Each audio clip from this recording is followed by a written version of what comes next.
to the Level Up and Live podcast. Today, we have a special guest joining us in the virtual studio, Matt Schifferle. He's not just your average fitness coach. Matt's on a mission to break the chains of the fitness rat race and make the world stronger through calisthenics training. With over 2 decades of experience, he's the brains behind the Red Delta Project, empowering people to take control of their healthy lifestyle. But that's not all. When he's not coaching, you can find him hitting the mountain bike trails in Denver, Colorado.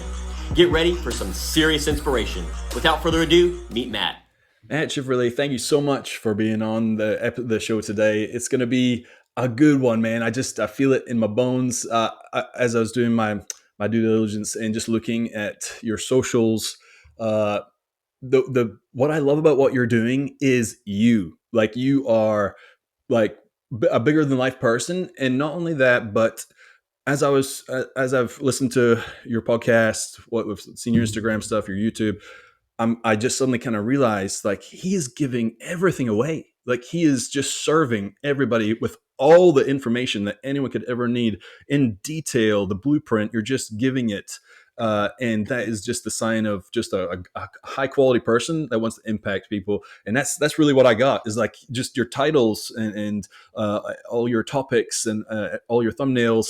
It's just trying to help people with fitness and mindset and all the good things, man. So I was just really impressed with everything you had. I was like, man, this is going to be a great episode. And the Red Delta Project is the name of your overall umbrella. You know, you're an author, podcaster, business owner, which we're going to dig into that as well, just on how you run your business and everything. But yeah, if you could just give us a bit about yourself, your background, and what it is you do. And yeah, we'd love to hear. Yeah, thank you guys so much for having me on. I'm really excited to be here. And yeah, I mean, the history is a constant evolution. It's kind of weird that I'm here and we're talking about business, and I'm in the fitness space and work in gyms and everything like that. And back in the day when I was much younger, there were 2 things that I just couldn't stand to hear about, which was fitness, anything dealing with technology and computers, and business. Because I thought business was about suit and tie, working in a cubicle, long hours, stress to the max. It's taking a toll on your mind, body, and lifestyle. Same with fitness. Like, why in the world do people exercise and work out? All I had been exposed to at that point when I was younger was about how people hated to work out and how much they didn't like going on diets, and weight loss was always a grind. And if it did happen successfully, it was always temporary, and a lot of negativity around me. So here I am talking about this stuff, and I love all of it like crazy. It's done nothing but wonderful things to elevate my lifestyle and everything that I do. And it's just amazing how life can sometimes turn a 180 on you on where things can lead you, where it's like a younger self of mine would probably be like, all we want is junk food and video games and to work as little as possible. And now I look at myself, I'm like, you're working out, you're eating healthy, and you enjoy writing books on the weekend? Like, what is wrong with you, kind of stuff? But the thing is, the attitudes and the principles that I've learned over the years about fitness and business and that I've applied have not only helped me really elevate the results of these things, but the quality of life as well.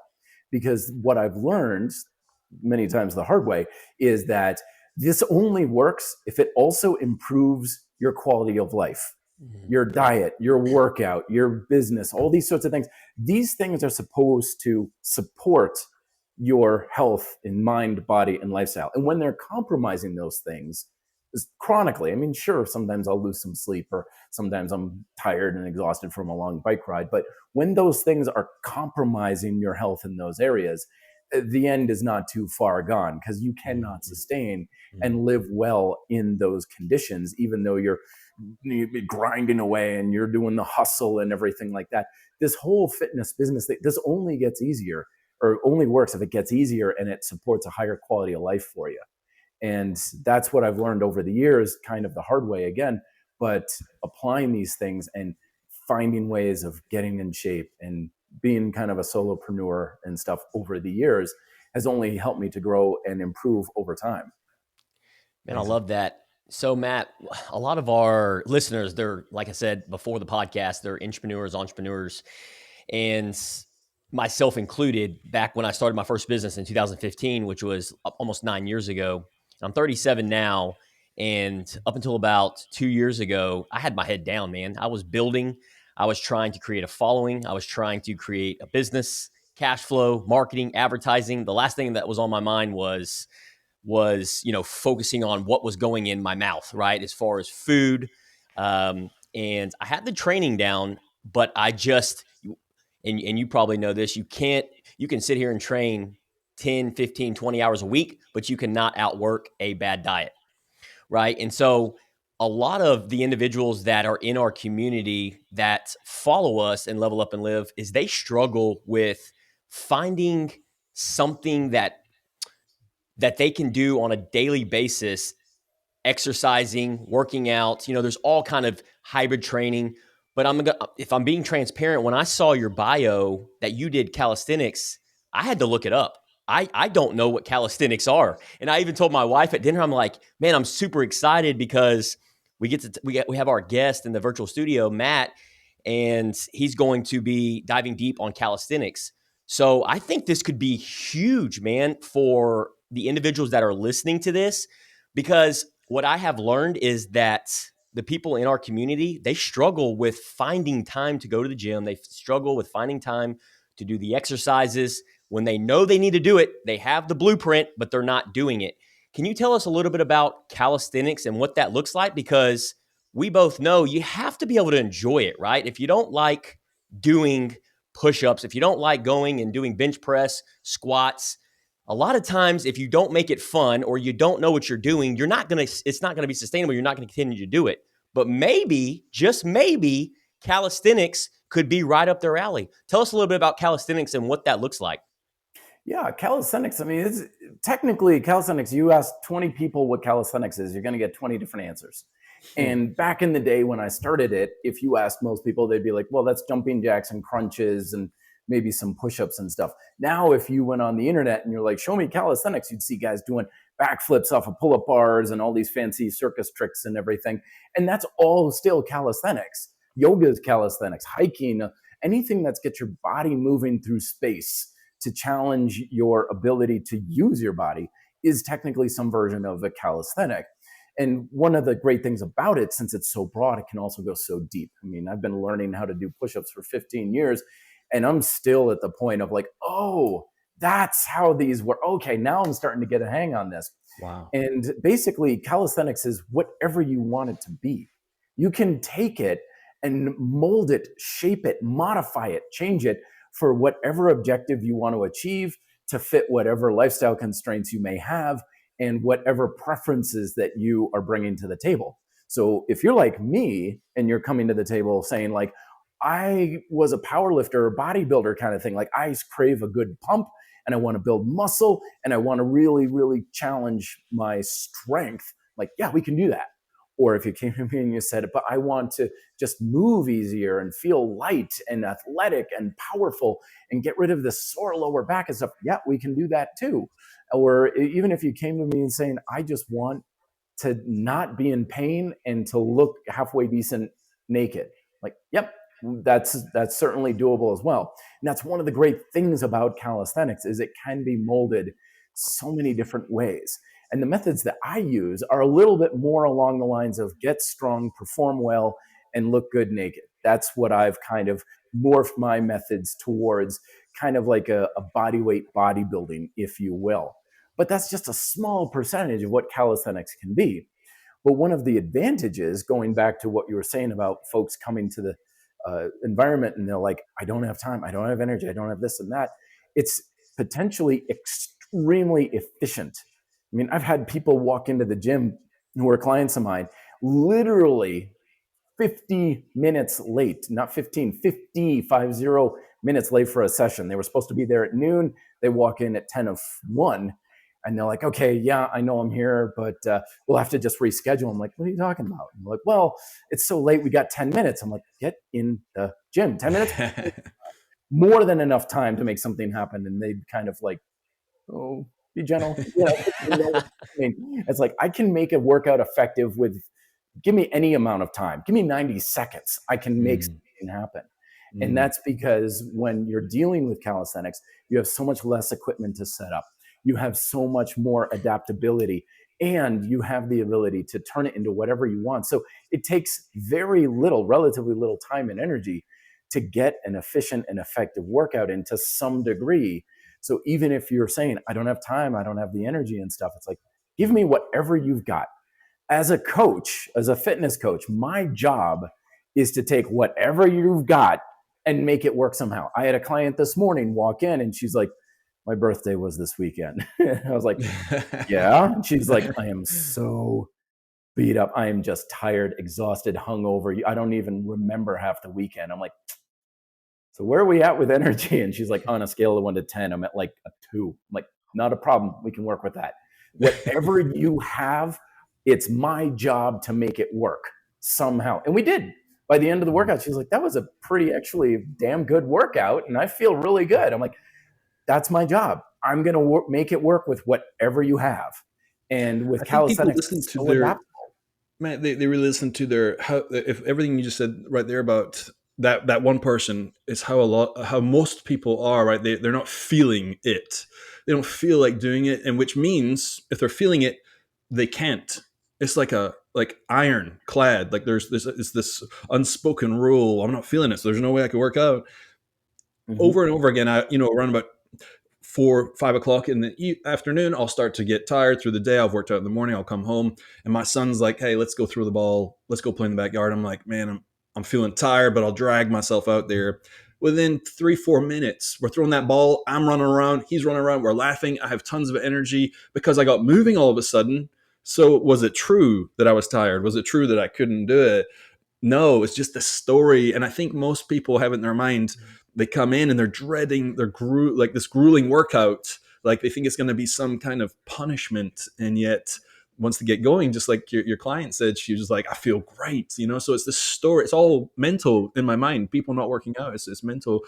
Do you have a specific, like a pattern of the type of clients that you have, or is it all across the board?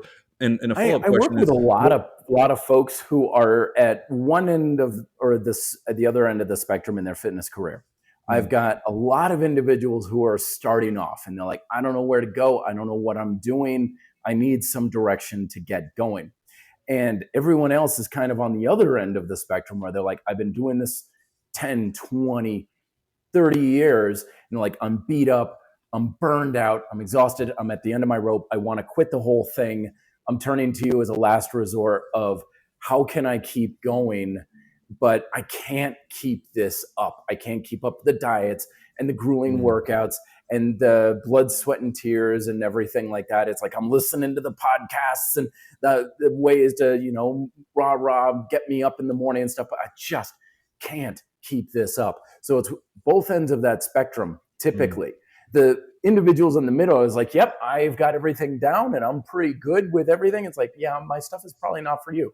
Because everything right now is working great for you, but it's not going to stay that way. It's going to change. Life is going to change. You've got all this time and energy and motivation now. Enjoy it. Use it while you can, but come to me when that's no longer the case or when you're starting out. And that's the type of person I like to work with the most because I was like that so many years ago where I was burned out thinking I just can't do this anymore. I can't keep this up.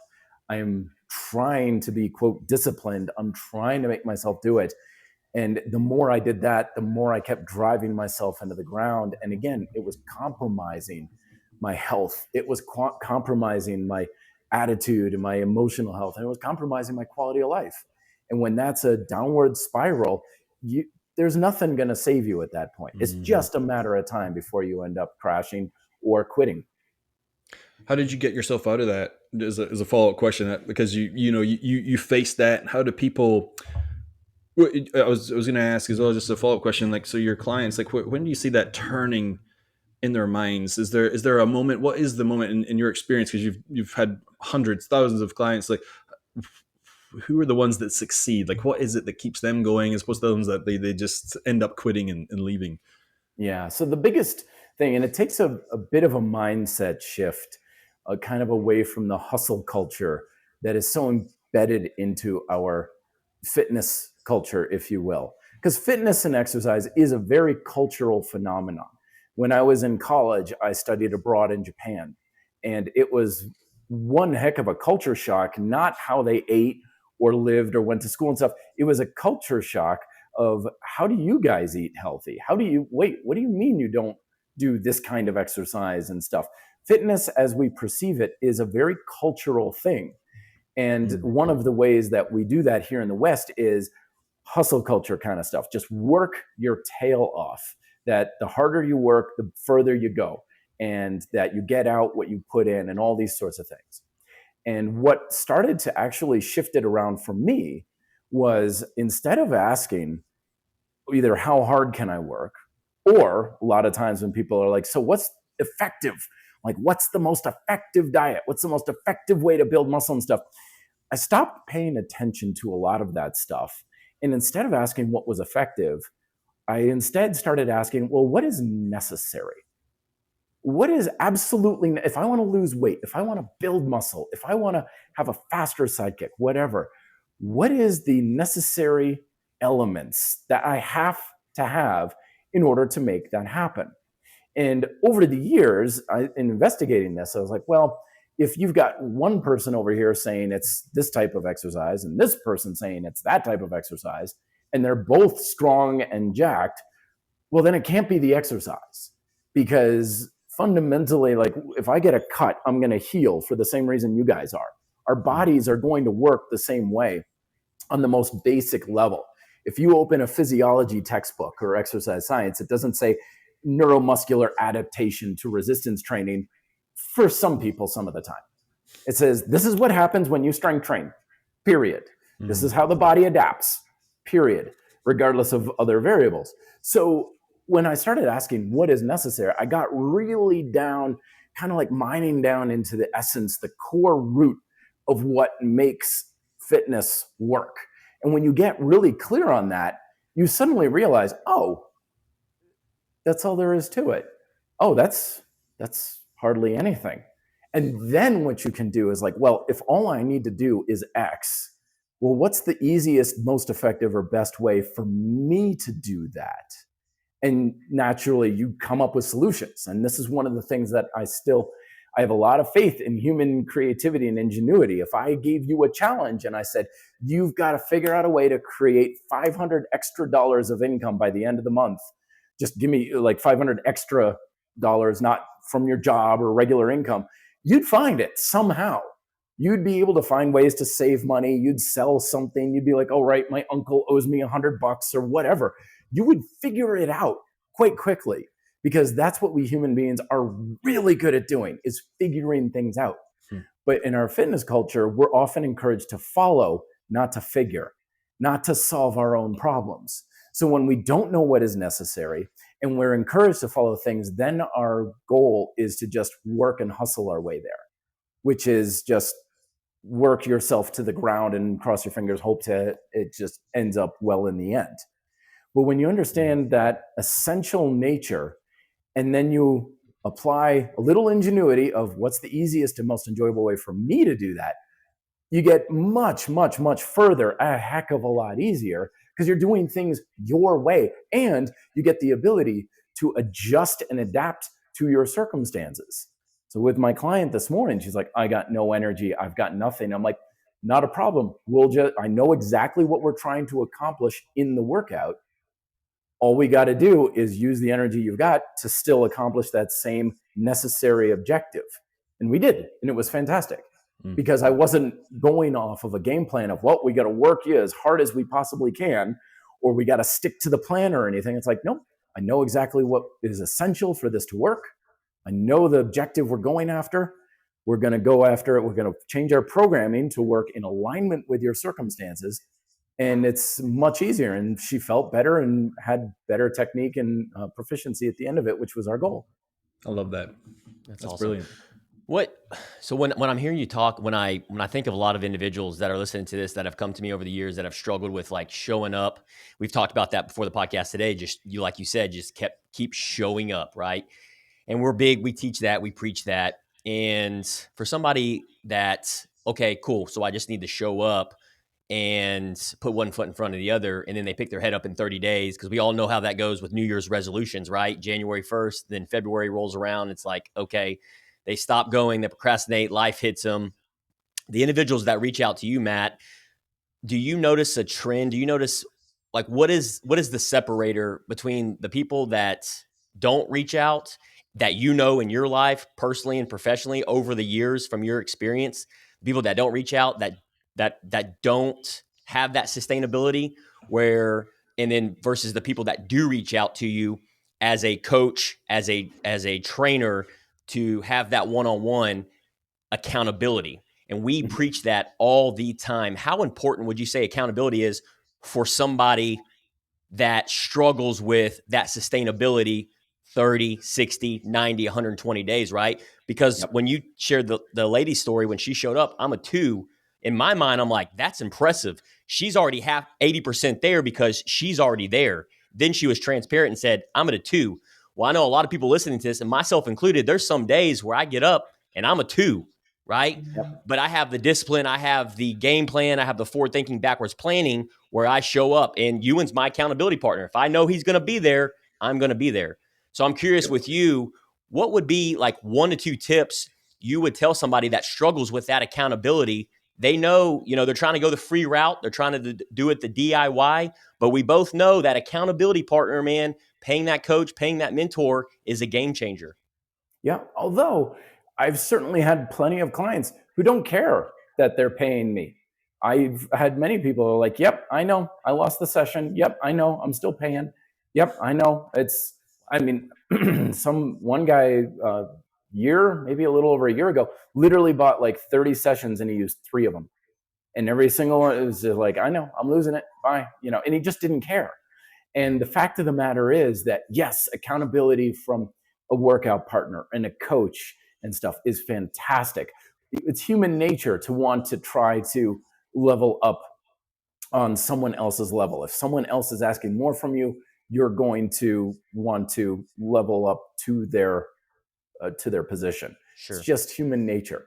But you have to care first. If you honestly just don't care, it doesn't matter if you pay a lot of money. It doesn't matter if I'm waiting for you in the gym. You're still just going to be like, yeah, whatever. And it's going to still be preferable for you to waste the money than to have to face me and say, okay, dude, you've missed 4 out of the past 6 sessions. We need some sort of a game plan here. Something's got to change. So, excuse me, at the end of the day, we have to recognize that, yes, this is a team effort. Yes, it's good to have coaches. Yes, you want to have people in your corner. But this is also very much a solo thing. And this is something that I learned very early on in my own fitness career, because I grew up in a time and place where no one cared about fitness and no one cared what I did. No one was going to care 1 iota whether if I ate vegetables or candy bars. No one cared at all if I worked out or not. I would literally go for a jog in my neighborhood, and my neighbors would come up to me and say, what in the world are you doing? Did you miss the bus? Do you know rides? What are you running from? They couldn't understand it. So I learned very quickly. It's like, look, as cliche as it sounds, if it's to be, it's up to me kind of thing. It's I'm the only chance I've got on the planet to make this work. Yeah. If I can't make myself do at least something for this, I have no hope whatsoever. No one's coming to save me. No one's going to be able to do the work for me. No one's going to give me or teach me or do anything for me that's going to help me. The only chance I've got at this is my own actions and decisions. And to be honest with you, that scared the hell out of me, because sometimes I think we go through life, and whether it's business or fitness and stuff, we feel like we've got a buffer. If I skip the workout, or if I don't make those sales calls or whatever, I'm sure it'll still pan out. I'm sure it'll be okay. It'll still be all right. It'll all work out in the end. But the fact of the matter is, it often doesn't work out, even under the best of circumstances. Sometimes a little exercise I run through in my head sometimes is, and I don't mean to pick or look down on anybody like this. It's just a little perception for me. It's sometimes here in Denver, we have quite a bit of a homeless issue. and I'll be out and it's like 98 degrees and dry and the sun is beating down and I'm there in traffic and there's a guy out there with a cardboard sign. He's like 70 years old or something. I feel so bad for him. It's like, did he think it was going to work out? Was he going through life thinking, I'm sure it'll all work out at some point? He probably was sitting back at some point going, I'm sure that it's still going to be okay. And now look where he is. And hopefully he's going to be in a better place fairly soon. Same thing with fitness. Like the person who's like, I want to lose 30 pounds and 6 weeks or 6 years later, they're now saying I got to lose 50 pounds. Did you think it was going to be okay? Did you think this was going to pan out, that it was going to be in your favor? Because not only is failure an option, it's the highest likelihood of probability. If you took 1,000 people and said, what are your goals for business and health and fitness and stuff? And they said, okay, I will bet all of you $1 million you're not going to make it. Some of you would make it, obviously, and I wouldn't lose $1 million, but the odds would be very high in my favor that they wouldn't. And I'm not saying that to be mean or anything, but it's just the reality of what we're facing here. Accomplishing anything to a worthwhile level, and the higher you want to go, the less the chances are you're going to get it, the more the likelihood is that it's not going to happen. And for me personally, that was always a bit of a threat in the back of my mind of, I better get my act together, because if I don't, I'm guaranteed not to get what I want. And you have to ask yourself, it's like, are you okay with never getting the results you want in whatever it is, business relation? Are you okay with that? Because if you are even a little bit okay, chances are very good that's exactly what's going to happen. Because that happens all the time. You just don't hear about it. Nobody's bragging about their losses on social media. Nobody's bragging about how they quit the gym for the 5th time on Facebook and stuff. Nobody's doing that. And yet that's mostly what happens. And we have to be a little bit more aware of the normalcy of, I don't want to say failure, but falling short, right? People ask me all the time in Taekwondo, how do I get to be black belt? How long does it take me to get to be black belt? And sometimes I'll be a little bit of a jerk and be like, what makes you think you're going to make it? What makes you think you're going to last that long? And I'm not trying to be mean or anything. I'm not trying to be a drill sergeant, but it's like, look at the statistics. Chances are statistically, you're not going to make it. So don't worry about it. Chances are very good you're going to quit first.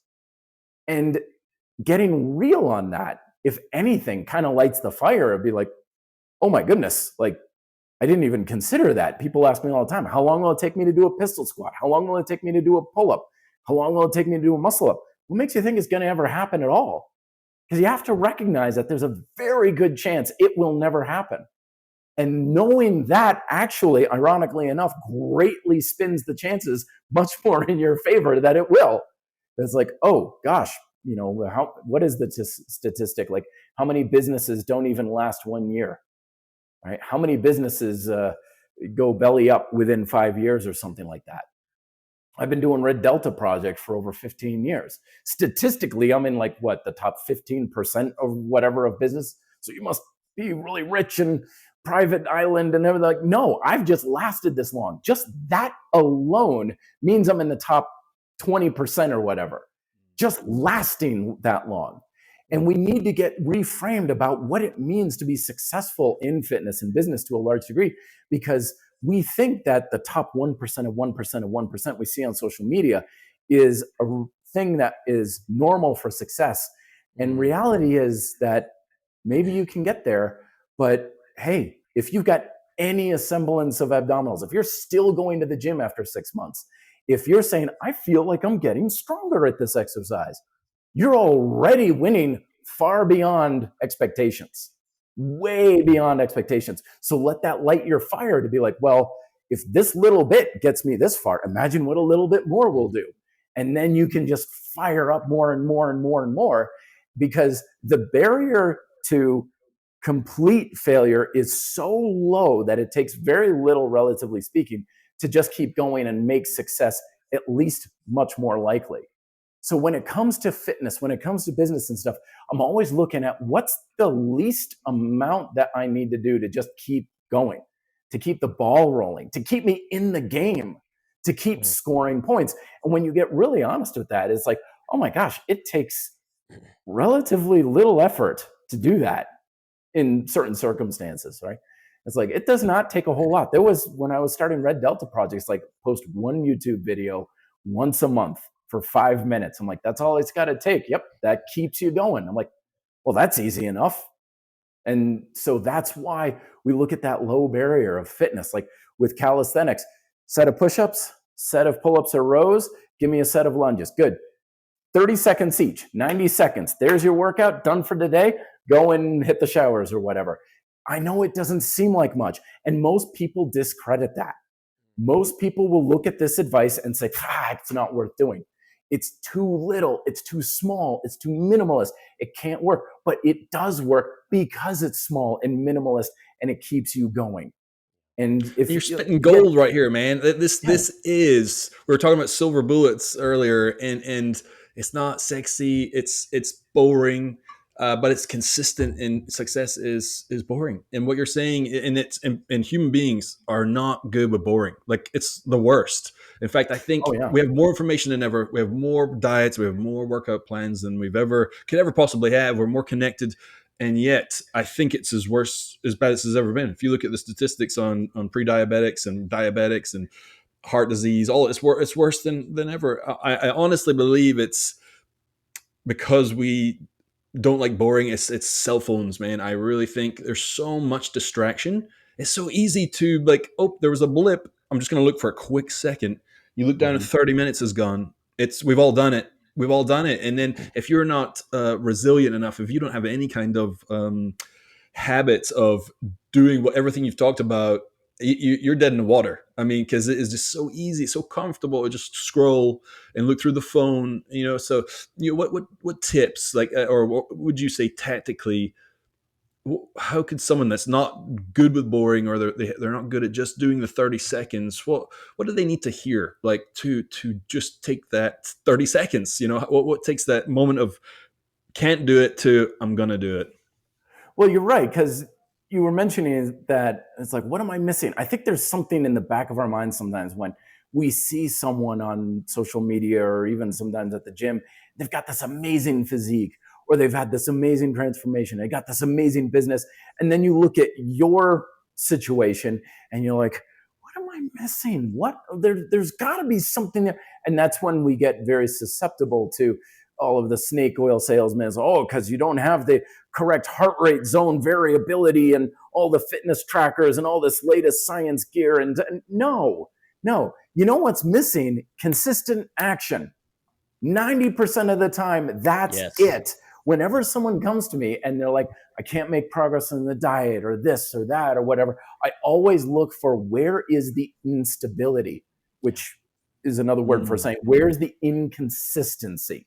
Like, I'm hitting the gym 3 times a week and my workouts are dialed in and stuff. Okay, it's not your workout. I don't care. Well, what am I doing in my work? I don't care. Everything in fitness is an influence to the results. And once you've got that thing relatively dialed in, focusing more on the nitpicky stuff isn't going to help you at all.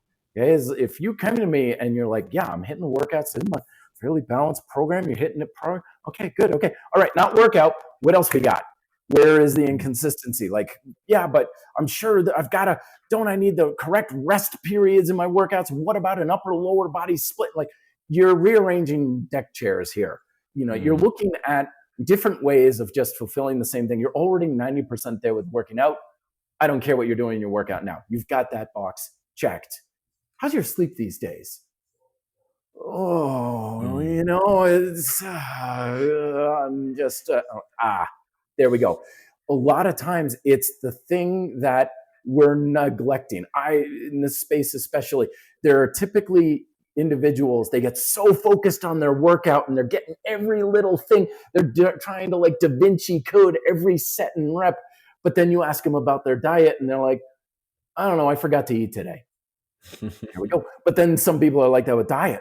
They're like, okay, so if I have exactly 15.6 almonds for breakfast, and then my blood sugar is going to spike up this much, but then I can bring it back down with 14.5 grams. I'm like, dude, Did you get some protein in breakfast? Yeah. Okay, you're good. Done. It's not your diet. Well, what's your workout like? Well, I just can't seem to get to the gym. I can't get motivated. Okay, there you go. So much of it is the action we are afraid to consistently take. And so we try to double down and make up for it by really honing in on the other area, which we're interested in, or we're really good at, or we have motivation for. And chances are, that's fine, but you're not going to move the needle anymore with that. It's the other thing that you're not. So true, man. That's so true, dude. Yes. That's what's missing. And it's different for everybody. It's so blatantly obvious. It's right there in front of our faces too. And we're just blind. It's just so easy to miss, I always say it's either the training stimulus, it's food, or it's rest. It's one of those three things. And rest is more than just sleep. It's emotional and mental rest and relaxation. I've been having a real hard time with my health over the past month. I got like novavirus, and then I got bronchitis, and I got this, and I'm that. And I was working with a friend of mine who's a client, and she goes to another health practitioner. And she was like, oh yeah, I went to, Susan or whatever her name was the other day. And she was offering some advice. I'm like, I don't even know Susan. Like, how in the world does Susan, she's like, no, she said, you need to rest more and work less. I'm like, yeah. Yeah, she's right. It's like, that's perfect. We can all know the thing, but even if you're excellent at it, even if you're 100%, you're never 100%. You're always there's always gonna be those areas creeping in, and there's always areas to improve upon. Yep. But the thing is that we often, again, think it's got to be a big change, that it's got to be this lifestyle altering, like, okay, I'm got to commit to this whole other fitness program. I'm like, seriously, do you have any idea the power and potential of one set of push-ups a day? I don't even care if it's 2 push-ups. They did a study one time where they took research. They took I was going to say lab rats, but that's not right. The subjects in the study, they did a bicep curl, and that was the entire workout. 1 bicep curl. And at the end of the study, guess what? Their bicep was stronger. Wow. That was all it took, because the fact of the matter is there's no such thing as an ineffective workout. Everything you do has influence on the fundamental processes of modern human nature that govern your results. It's not like you need to do a certain amount of work for it to suddenly count. You're not Cinderella, and at the stroke of midnight, everything changes.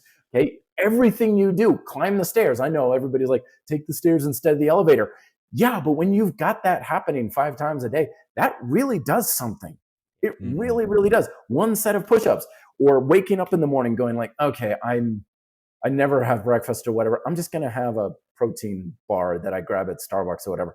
Great, because it doesn't take a lot to move the needle forward. And you don't get results by doing things right. You get results by doing things better. And I don't care how much better it is. It just has to be better to any degree. And when you have it that small, it's like, well, okay, it's really not that hard. And you get the ball rolling in the direction you want it to go in. Matt, so one of the things that when I hear you talking, like struggle is a word that I hear a lot. From your experience in the years that you've been doing this, what is that number one struggle that you see often, and how have you helped overcome that struggle with your clients? The number one struggle is people are just working too darn hard at what they're trying to do. Hard work is the number one reason why people fail, because you're putting in way too much time and way too much effort, and sometimes way too much money and all these other sorts of things. And the fact of the matter is, with human nature, is that we will over rely on effort and hard work when we intellectually don't know what we're doing. And so the more incompetent you are, the more you try to rely on hard work. The more you're like, okay, and you see this all the time in fitness. I'm not building muscles, so I'm going to go from doing push-ups every other day to doing push-ups every day, now twice a day, now 50 push-ups a day, 100, 200, 300, 400, 500. And then when someone offers diet advice, they'd be like, whatever is hard is what I'm down for. How about eating nothing but steak? That sounds really hard. I'm in. We go for things that are hard and difficult and challenging because we don't know any better of what we're actually supposed to do to succeed. Same thing with business. I'm going to work 18 hours a day. Yeah. If you don't know what you're doing, or sometimes it could depend on the business, of course, but you always want to be wary of the person who's bragging about being the hardest worker in the room. I don't want the hardest worker in the room. I want the most competent worker in the room.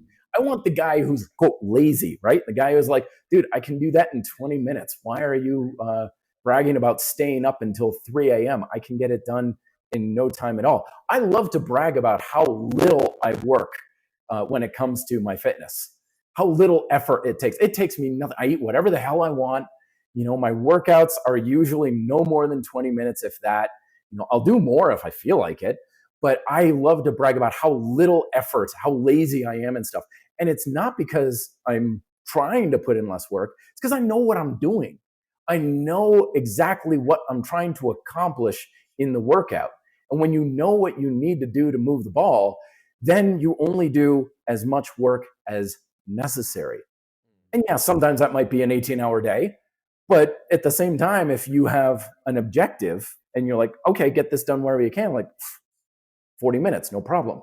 And that's the difference. Because as we all know, work expands to fill time. You say, okay, this is what you need to do. You have 3 days to do it. It'll take you 3 days, right? Yep. But when it comes to a clear objective and we have our mindset shift, go from hard work to competence, then we're like, okay, that's what I need to do. How can I do that in less time and effort? And now we got like AI and all these other things that can help us and stuff. And it's crazy how when you really get down to it, like all I need to do is X. Oh man, I can make that happen in 10 minutes. Well, then take 10 minutes, because the less work you need to do to be productive, the better. Anything that takes work off your table is just going to put more time and energy and motivation and stuff back into your pocket. And you can reinvest that and go even further, or you can just say, I'm good. Like I'm good with this level here. I barely need to do anything. And that makes those results and everything a lot easier to maintain, because why wouldn't you? Why wouldn't you? There's a lot of things that we do now that used to be super, super hard to do. Do you guys remember? I don't know how old you are, but I remember a time when checking email was a chore. Like I literally, coming home from school one summer, I had not quite a girlfriend, but a gal that I was trying to turn into a girlfriend at the time. And she was always mad at me because she's like, you never respond to my emails. Yeah, because I got a dial-up connection. That's it takes me an hour and a half to check email. It's so hard for me to do that. That's why I'm not doing it. But now, of course, we've got email that we can check within seconds. So we have no trouble doing it. Why? Because it's easier. It takes so much less work. So anytime we make things easier on ourselves, that also puts us in a greater position to become much more successful, or at least get the results we need. And then you can spend your time and energy and money doing other worthwhile things. It's a beautiful balance. What you're saying is so counterintuitive, because you're saying take it easy. That's not what you hear in society. But then people are taking it way too. They're not doing anything, and you're just got this beautiful balance right in the middle. Just do a little bit of something that is good for you and build momentum. And who knows where that takes you, right? And if you want to be a professional athlete, you probably will work harder. But you said it your best. If your purpose, what your purpose is, and so that really drives your decisions. And I think that's what most people are missing. They want to work out, they want to be healthy, and what's the purpose? Well, I want to look good. That's not normally going to last. It's not going to keep them there. It needs to be something deeper, something strong. Maybe that's true for some people, but there needs to be purpose behind it. But then you're just making it so right there for people to take, right? It's just do some push-ups, do a couple of squats, and you're done. See how you feel. And I think that is exactly what people need, because people are fragile right now, right? Especially if they're not used to doing this. They're fragile, and they just need to be able to dip their toe in and get going, because to see an hour-long workout and grueling and other people at the gym, it's just too much. They give up. They've already beaten themselves up and it's over. So I love your message, man. Just do something, and it's going to be great for you, and it's sustainable, because you can do it anytime, anywhere with calisthenics, which is awesome. And it's all adjustable too. That's the other thing that causes a lot of struggle, is people think I've got to get onto this program or this diet or whatever, and it's got to be a certain level of work and effort all the time. But the fact of the matter is, sometimes you can take a real minimalist approach, take things real kind of nice and easy while you're putting out fires all day long at work or whatever. But then when things get easier, now, okay, you can ramp things up. You can work out for 3 hours a day if you want. You can get super dialed in on your diet if you want. So that way, when you've got more, you can use more. But when you have less, well, you cut it back a little bit, but you're still moving forward. I always use the analogy of driving your car. You don't drive a speed. No one's ever going, so what's the one correct speed for me to drive? Whatever number I give you, it's wrong most of the time. But when we've got an open interstate in front of us and good conditions, we go faster. But when it's rush hour traffic or snowy or whatever, then you slow down. But you never say, I have to drive at a certain speed, nor would you say, I'm just going to stop and pull over to the side of the road and quit driving. You just keep driving to whatever speed you can manage, and then you eventually get to where you want to go. And once you're there, you stop. You don't keep driving around in the parking lot or whatever saying, I've got to do this more. I got to burn more gas. No, you know what your objective is. And again, this comes from what is necessary. What are you trying to accomplish in the workout? What are you accomplishing with this diet? What are you trying to accomplish with lunch, right? Or business or whatever? What are you trying to accomplish with this video? Know the objective and then just do whatever amount of work it takes to get to that objective. And when you know what the objective is, chances are very good it's going to take a heck of a lot less than you think it does, especially because it's human nature to make things easier and more efficient. So if you were like, well, it used to take me 6 hours to get this project done or get this thing done at work or in my workout, now it can take me 10 minutes. Yeah, because that's how it's supposed to work. You're supposed to find easier ways to do things. And that makes it all the more likely to succeed. Beautiful. Man, I just looked up at the time. It's like already at 45 minutes, man. And I know we talked about before the podcast, like we're going to start wrapping things up at 40 minutes, but you're speaking our language, man. And everything that you said, I'm just leaning in. I'm listening 2 ears. And I know our audience and listeners are seeing the value in this, man. And we cannot thank you enough, Matt, for being on the show today. We really appreciate your time, energy, and effort, brother. You can tell you are passionate about this. You have purpose and you are serving and impacting. Your results are speaking for itself. And I've been wanting to mention this for the last 45 minutes. If you're listening to this on audio, go check this out go check Matt out on YouTube. This guy is fit. Matt, can I share your age, man? I'm 46. 46. This guy, I'm thinking he was 30s. I told you, and I was like, I think he's in his 30s. He looks awesome. So obviously, right, he knows what he's talking about. And 2 things, Matt, before we let you go today, brother. First thing is, how can we support you, brother? Yeah, you search anything Red Delta Project. That's the name of everything that I put out there. Red Delta, just reddeltaproject.com will point you to everything. There's links to my YouTube, the podcast, my books that I've written, my programs, coaching. Everything is at reddeltaproject.com. Or if you search up my name, Matt Schifferle, which I know is hard to spell, but if you Matt Red Delta, everything will come up there on Amazon or the podcast and stuff. Red Delta Project pops everything up. Awesome. We'll also have it in the show notes as well. So, and final question, what does level up and live mean to you? Level up just means a better life on your own terms. They talk about success being living on your own terms. If success for you is camper van lifestyle and driving around Europe, that's leveling up. If that means no longer doing that and getting a stable home and working a 9 to 5, because that's your new life purpose, that's leveling up for you. It's always knowing where do you want to go next in life and having the ability to do so versus holding yourself back or even going backwards and wishing or hoping with fingers crossed. It's taking the power and the discipline to make it happen for yourself. Man, I'm leaning in on that answer, man. That was quality. Great answer. Fantastic. Thanks again, Matt, for being here with us this evening. And we always end on level up and live. Yeah, level up and live. Thanks, Matt. Thank you guys so much. Pleasure as always. All right. And that's a wrap for today's episode with Matt Schifferle. A big thank you to our guest, Matt, for spending the time, energy, and effort with us today and sharing his life experiences. A quick note before you go, make sure to follow us on TikTok, Instagram, YouTube, and Facebook for more incredible guests like Matt. Don't forget to hit that subscribe button, leave a review sharing what you liked about the show, and share with a friend. Until next time, stay strong and keep pushing those limits. Level up and live.